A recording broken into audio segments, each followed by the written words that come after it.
para makamit natin itong Happy New Year, i-advise namin ating mga kababayan na sumunod sa ating mga alituntunin na huwag gumamit ng mga illegal na firecrackers para sa ating safety.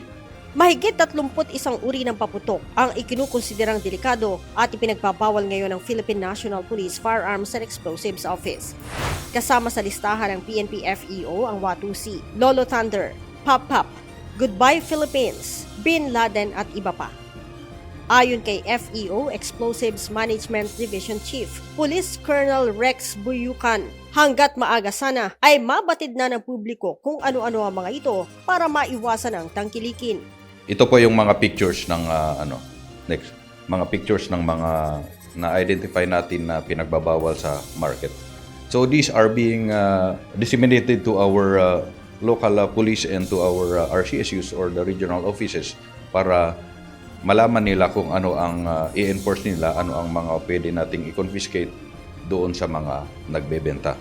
Ayon pa kay Colonel Buyukan, naging batayan nila sa pagbabawal sa mga ito ang bigat o timbang, gayon din ang sukat at component o nilalaman nitong kemikal. Initially, ang sinasabi dito sa ating batas ay oversize. So kung oversize, definitely maraming overweight yung ano rin niya, yung laman niya. And then one of being required actually is the PS mark of DTI na hindi dumaan sa kanila.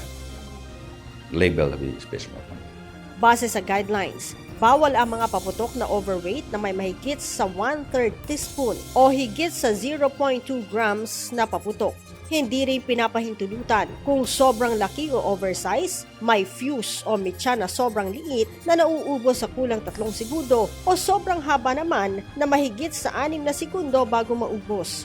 Maging ang mga imported at walang label na paputok at mga paputok na mayroong sulfur o phosphorus na inihalo sa chlorates.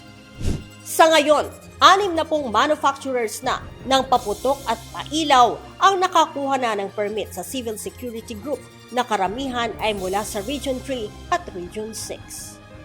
Doon sa pagbebenta, there are regulations na ating sinusunod.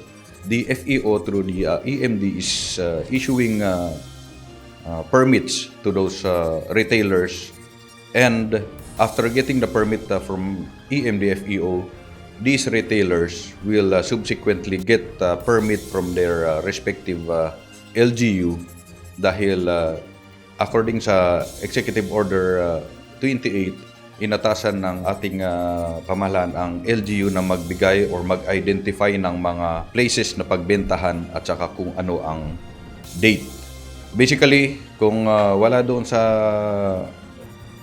permit na binigay ng FEO at saka LGU, bawal po yun.